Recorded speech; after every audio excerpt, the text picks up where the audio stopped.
Hello everyone. तो इसके पिछले वीडियो में हम सब ने देखा गॉस डाइवर्जेंस थ्योरम को प्रूफ कैसे करते हैं। इस वीडियो में आज हम सब ये जानेंगे कि ये जो गॉस डाइवर्जेंस थ्योरम है उसका अप्लाई करके कैसे हम सब सरफेस इंटीग्रेशन वाले क्वेश्चन को ईजिली वॉल्यूम इंटीग्रेशन में कन्वर्ट करके सोल्व कर सकते हैं।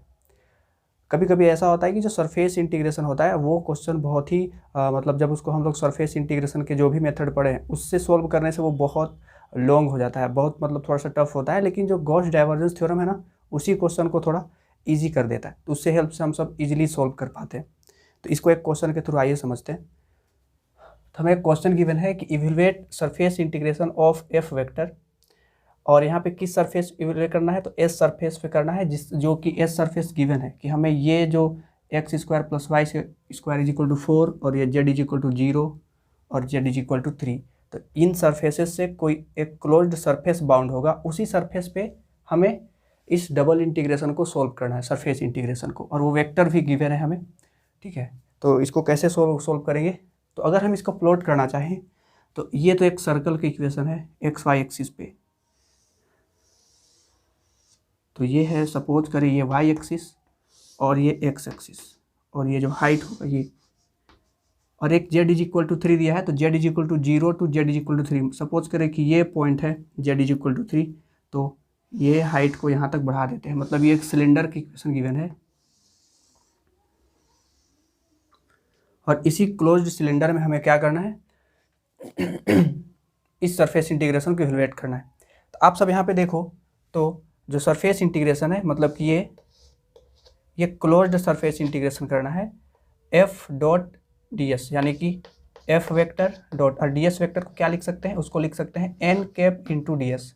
ठीक है, अब अगर इसमें इस सरफेस इंटीग्रेशन को इवेलुएट करना है तो आप सब देखो इसमें टोटल कितने पार्ट्स हैं, तो एक होगा कर्व पार्ट, ठीक है, एक जो भी कर्व पार्ट है सिलेंडर का वो, और ऊपर और नीचे पे जो बेस वाला सर्कल है वो, मतलब कि इस सरफेस के लिए, इस सरफेस के लिए और इस सरफेस के लिए, ये 3 बार हम सबको इस सरफेस इंटीग्रेशन को इवेलुएट करना होगा सेपरेटली, और फिर लास्ट में तीनों को ऐड करेंगे तब इसका आंसर आने वाला है।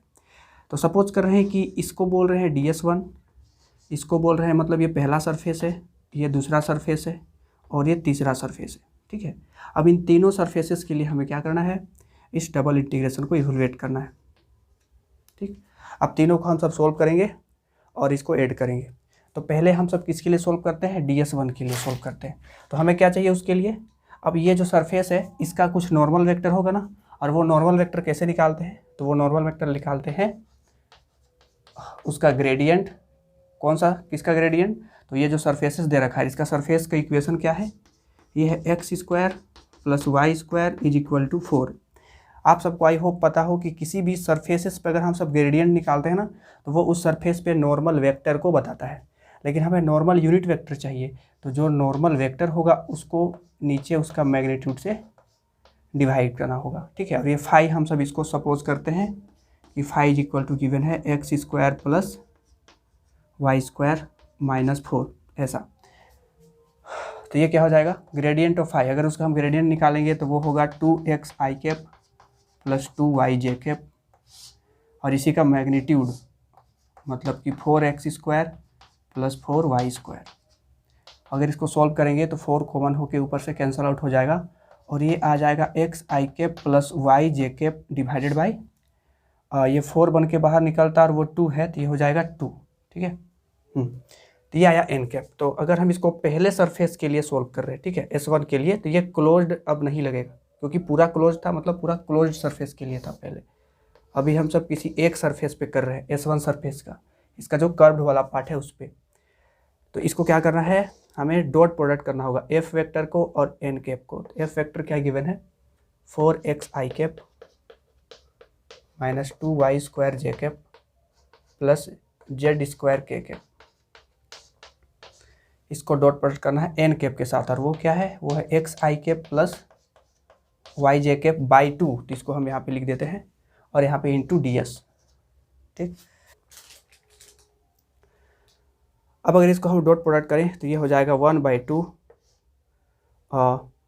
4, ये हो जाएगा 4x square minus 2y cube, और क्योंकि जेड कंपोनेंट तो है नहीं, के कैप तो है नहीं, तो वो 0 हो जाएगा इंटू डी एस। ठीक, अब यहाँ पे लिमिट पुटअप करने का बात है, तो इसमें हम सब पोलर कोऑर्डिनेट्स का यूज़ करेंगे। जैसे हम सबको ये सिलेंडर गिवन है ना, तो सिलेंडर गिवन है तो इसमें जो x होगा, x को क्या लिख सकते हैं, x को लिख सकते हैं r cos थीटा, और r तो 2 है ना, क्योंकि इसका रेडियस 2 है, तो इसको ये हो जाएगा 2 cos थीटा।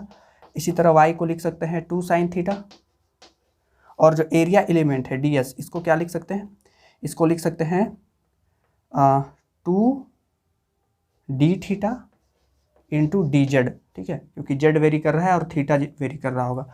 तो ये क्या हो जाएगा, थीटा कहाँ से कहाँ वेरी करेगा, 0 to 2 पाई। पहले यहाँ पे पुट कर दें जो भी वैल्यू हम सब कंसिडर कर रखे हैं। ये क्या था, ये था 4x square minus 2y cube, ठीक है, इंटू डी एस, और ये डबल इंटीग्रेशन था। एक्स स्क्वायर को क्या लिख सकते हैं, तो इसको लिख सकते हैं 4 cos square theta minus 2, y को क्या लिख सकते हैं, तो वाई को लिख सकते हैं 2 साइन थीटा, तो ये हो जाएगा 8 साइन क्यूब थीटा, ठीक। और डी एस को क्या लिख सकते हैं, तो डी एस को लिख सकते हैं 2 डी थीटा डी जेड, क्योंकि यहाँ पे जेड भी वेरी कर रहा है ना 0 से 3 तक, इसीलिए जेड लिया। अब थीटा का लिमिट कहाँ से कहाँ तक होगा, तो 0 से 2 पाई, क्योंकि एक पूरा कंप्लीट रिवोल्यूशन लेना है।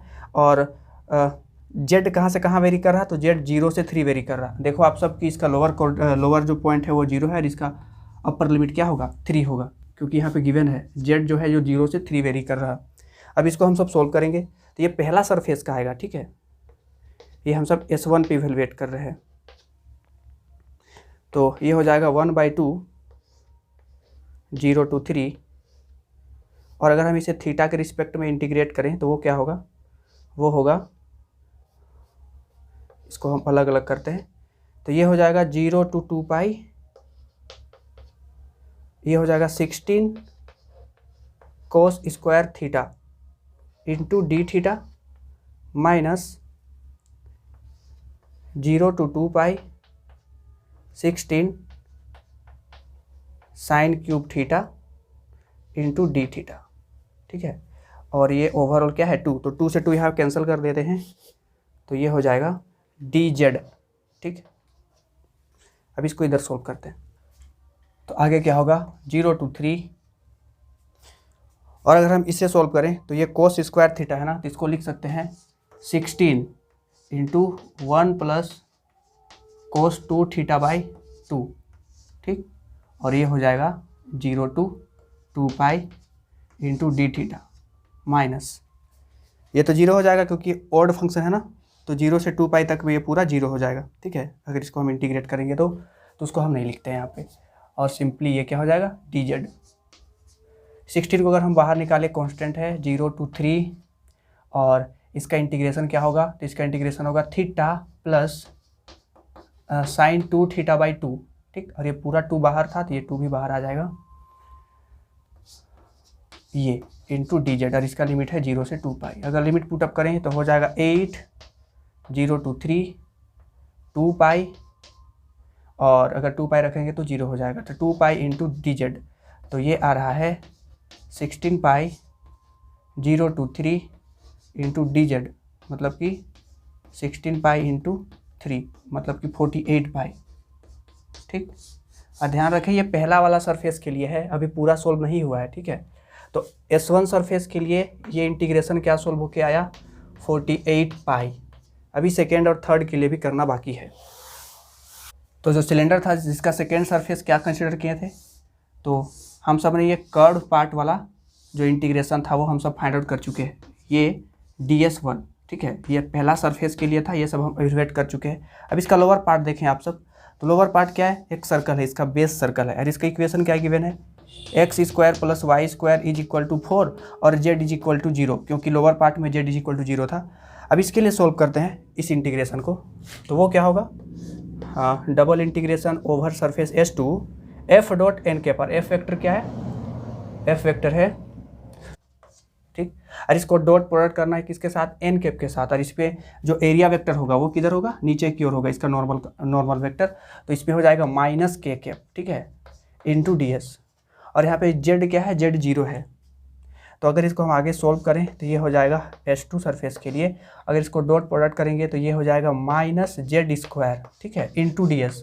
और आप सब देखो कि लोअर ये जो नीचे वाला बेस है ना उस पर जेड इज इक्वल टू 0 है, और अगर हम यहाँ पे z is equal to 0 put up करेंगे तो ये पूरा सोल्व होके 0 आ जाएगा। ठीक, मतलब कि सेकेंड सरफेस के लिए सोल्व होके 0 आया। तो इसका सेकेंड सरफेस का सरफेस इंटीग्रेशन कितना है, f dot n cap d s, ये 0 आ रहा। अब थर्ड के लिए, अब इस सरफेस के लिए, तो इस सरफेस के लिए जो नॉर्मल वेक्टर होगा वो किसके बराबर होगा, वो के कैप के बराबर होगा। ठीक है, मतलब इसका एन कैप क्या है, के कैप है। तो उसके लिए सोल्व करते हैं S3। ठीक है, उसको S3 सपोज कर रहे हैं। ये है S1, ये है S2 और ये है S3। तो ये हो जाएगा एफ डॉट एन कैप, मतलब कि डॉट प्रोडक्ट करना है एन कैप के साथ, और उसके लिए एन कैप क्या है, तो के कैप इंटू डी एस। और अगर के कैप के साथ यहाँ पे डॉट प्रोडक्ट करें तो ये क्या हो जाएगा, ये हो जाएगा S3 और Z square into d s. ठीक है, अब अगर जेड यहाँ पे 3 है ना, क्योंकि अपर लिमिट के लिए यहाँ पे देखो आप सब, तो जेड इज इक्वल टू 3 है, 0 से 3 वेरी कर रहा जेड। तो यहाँ पे लिख सकते हैं 3 का स्क्वायर, ये 9 बन के बाहर निकलेगा, और यहाँ पे S3 और डी एस को क्या लिख सकते हैं, तो आप सब याद करो एरिया एलिमेंट को क्या लिखते हैं। किसी भी सर्कल के लिए अगर ये सर्कल है और इसका इक्वेशन है x square plus y square is equal to radius, या फिर अभी रेडियस तो 4 दिया है हम सबको, तो इसमें जो अगर आर माने जनरल, इन जनरल क्या होता है कि अगर रेडियस आर स्क्वायर है यहाँ पे, तो इसमें जो डी एस होता है इसको लिखते हैं D x R D theta D R. ठीक है, ये लिखते हैं, जहाँ पे थीटा कहाँ से कहाँ वेरी करेगा, 0 से 2 पाई, तो यहाँ पे वही हम यूज करते हैं। तो डी एस को क्या लिख देंगे, इसको लिख देंगे आर डी थीटा, और थीटा वेरी करेगा 0 से 2 पाई, और रेडियस कहाँ से कहाँ वेरी करेगा, 0 टू आर, लेकिन हम सबको रेडियस गिवन है ना 0 से 2, क्योंकि हम आगे सोल्व करें तो इसको इंटीग्रेट करना है, तो इधर सोल्व करना। तो ये क्या हो जाएगा, ये हो जाएगा 9 0 to 2 और 0 to 2 पाई। पहले हम किसके रिस्पेक्ट में इंटीग्रेट करेंगे, क्योंकि ये थीटा का लिमिट है ना, तो इसको थीटा के रिस्पेक्ट में इंटीग्रेट करेंगे तो हो जाएगा आर, तो एज होगा, और डी थीटा का इंटीग्रेशन हो जाएगा थीटा, जिसका लिमिट है 0 to 2 pi into D R. तो ये हो जाएगा 9, और अगर इसमें लिमिट पुटअप करें तो 2 पाई होगा, तो इसको बाहर कर देते हैं, और अंदर में हो जाएगा 0 to 2 आर डी आर। तो ये हो जाएगा 18 pi into r square by 2 होगा ना इंटीग्रेशन, तो ये हो जाएगा 4/2, मतलब कि 36 पाई। ठीक है, तो ये थर्ड वाले रीजन का भी हम सबका इंटीग्रेट होके आ गया 36 पाई, तो उसको भी यहाँ पे लिख देते हैं। आ रहा है थर्ड सरफेस के लिए 36 पाई। तो पूरे क्लोज्ड सरफेस के लिए कितना आ गया, तो सबको ऐड करना होगा ना। ठीक, तो ये होगा 48 pi plus 36 pi is equal to कितना होगा, 84 पाई। ठीक है, तो ये इसका आंसर हुआ फाइनली। तो आप सब देखो कि अगर इसे हम सरफेस इंटीग्रेशन के मेथड से सोल्व करते हैं तो बहुत लंबा होता है। अब इसी क्वेश्चन को हम सब क्या करेंगे, गॉस डाइवर्जेंस थ्योरम के हेल्प से सोल्व करके देखेंगे, क्योंकि क्वेश्चन में आता है वेरीफाई करने से रिलेटेड, तो हमको सरफेस इंटीग्रेशन से भी उसको सोल्व करना होगा और फिर उसको गॉस डाइवर्जेंस थ्योरम का अप्लाई करके भी सोल्व करना होगा। तो दोनों सोल्व करना होता है, इसीलिए हम इसको दोनों मेथड से सोल्व कर रहे हैं। अब आइए इस क्वेश्चन को हम सब गॉस डाइवर्जेंस थ्योरम के हेल्प से सोल्व करेंगे। सर कितना था, आंसर था 84 पाई। ठीक है, ठीक, अब इसको हम सब क्या करेंगे, गॉस डाइवर्जेंस थ्योरम के हेल्प से सोल्व करेंगे। तो वो क्या होता है, वो होता है double integration over closed surface f dot n cap d s, ये इक्वल होता था volume integration of divergence of f into d v. तो ये पार्ट तो सोल्व कर चुके हैं हम सब, अभी इस पार्ट को सोल्व करना है। इसको कैसे सोल्व करेंगे, देखिए, तो पहले हमें डाइवर्जेंस चाहिए। तो डाइवर्जेंस क्या होता है, डाइवर्जेंस तो होता है del f by del x plus del f by del y plus del f by del z into d x into d y into d z. ठीक है, अब हमें वहाँ पे वेक्टर पॉइंट फंक्शन गिवन है, क्या गिवन है, 4x आई cap. अगर उसको x के रिस्पेक्ट में डिफरेंशिएट करेंगे तो होगा 4 माइनस 4y प्लस 2z होगा ना, जब इसको सोल्व करेंगे तो into d x into d y into d z. ठीक है, अब प्रॉब्लम क्या है, इसमें लिमिट पुटअप करना। तो आइए इसको लिमिट पुटअप करते हैं। तो उसके लिए हम सब क्या यूज़ करेंगे, आप सब देखो यहाँ पे x कहाँ से कहाँ वेरी कर रहा, तो पहले आप सब किसी का भी लिमिट लिख सकते हो। तो पहले हम x का लिमिट लिखते हैं। तो हम सबको इक्वेशन गिवन है x square plus y square is equal to 4। तो यहाँ में से, और z इज इक्वल टू क्या दिया है, 0 to 3। तो z का लिमिट अगर हम पुट करना चाहें तो z कहाँ से कहाँ वेरी कर रहा है, 0 से 3 वेरी कर रहा। फिर y इज इक्वल टू क्या है, तो y is equal to plus minus root under 4 minus x square है तो यहाँ पे हो जाएगा -√4 माइनस एक्स स्क्वायर से लेकर के √4 माइनस एक्स स्क्वायर होगा। और y कहाँ से कहाँ वेरी कर रहा, तो y अगर यहाँ पे हम x का लिमिट लिख चुके हैं, सॉरी y का लिमिट लिख चुके हैं, तो x का लिमिट कहाँ से कहाँ वेरी करेगा, तो x = +-2। तो यहाँ में से लास्ट लिमिट होगा -2 से 2। अब सब याद करके रखना, ये किसका लिमिट है, ये z का लिमिट है, और ये y का लिमिट है, और ये x का लिमिट है, और यहाँ पे फंक्शन दे रखा। अब ये ट्रिपल इंटीग्रेशन को आप सबको सोल्व करना तो आता होगा, क्योंकि ये हम सब पिछली वीडियो में ऑलरेडी पढ़ चुके हैं। ठीक है, इसको हम इधर आगे सोल्व करते हैं। तो क्योंकि ये z का लिमिट है, तो सबसे पहले इस फंक्शन को z के रिस्पेक्ट में इंटीग्रेट करना होगा। तो वो होगा क्या, तो वो होगा -2 to 2 और -√4 minus x square 2 + 4 minus x square. और इस पूरे फंक्शन को z के रिस्पेक्ट में इंटीग्रेट करेंगे तो होगा 4z - 4yz प्लस z²। इसका लिमिट कहाँ से कहाँ तक है, 0 से 2 इंटू dx इंटू dy। अब अगर लिमिट पुटअप करें तो वो होगा -2 to 2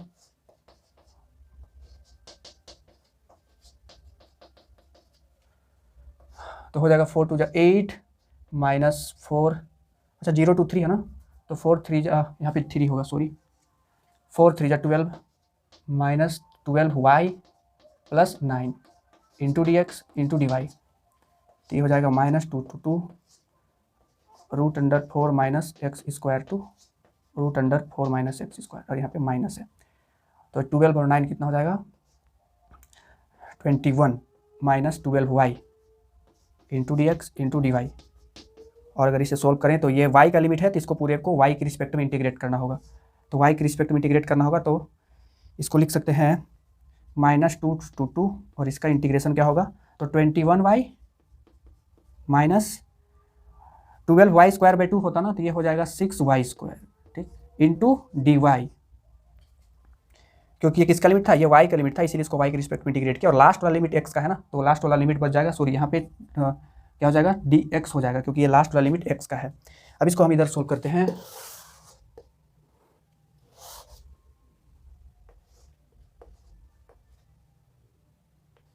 लिमिट पुटअप करेंगे, इसका लिमिट कहाँ से कहाँ तक है, इसका लिमिट है, लोअर लिमिट है -√4 minus x square to +4 minus x square. तो अगर इसमें हम लिमिट पुटअप करना चाहें तो वो हो जाएगा 21 √, सबसे पहले अपर लिमिट पुटअप कर रहे हैं, तो -6 4 minus x square, minus lower limit put up करेंगे तो हो जाएगा माइनस माइनस प्लस और √2 times of 4 minus x square, और माइनस यहाँ पे हो जाएगा +6 times of 4 minus x square into dx। तो यहाँ में से ये और ये कैंसिल हो गया, तो लास्ट क्या बच रहा, -2 to 2 21 और 21, सॉरी यहाँ पे 21 होगा, 21 और 21 कितना हो गया, 42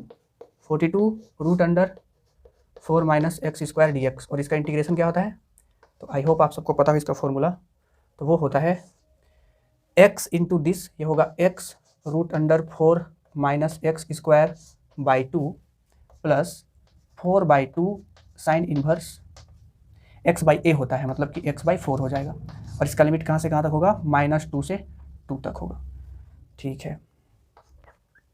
अब क्योंकि इवन फंक्शन था ना, तो इवन फंक्शन था, तो यहाँ पे हम ये भी कर सकते हैं कि इसका लिमिट को हम 0 से 2 कर दें और इसको ट्वाइस कर दें, तो ये होगा 42, ठीक है। मतलब अगर -a to a रहता है और यहाँ पे इवन फंक्शन रहता है ना, तो इसको हम लिख सकते हैं ट्वाइस ऑफ 0 to a, और जो भी यहाँ पे फंक्शन गिवन होगा तो उसका यहाँ पे यूज किया है। अब अगर यहाँ पे 2 पुटअप करेंगे तो ये 0 हो जाएगा, और ये हो जाएगा कितना, तो 2 इंटू साइन इन्वर्स 2/4, सॉरी यहाँ पे 2 होगा, x/2 होगा, 2/2 यानी कि 1, और इसके पहले क्या है 42,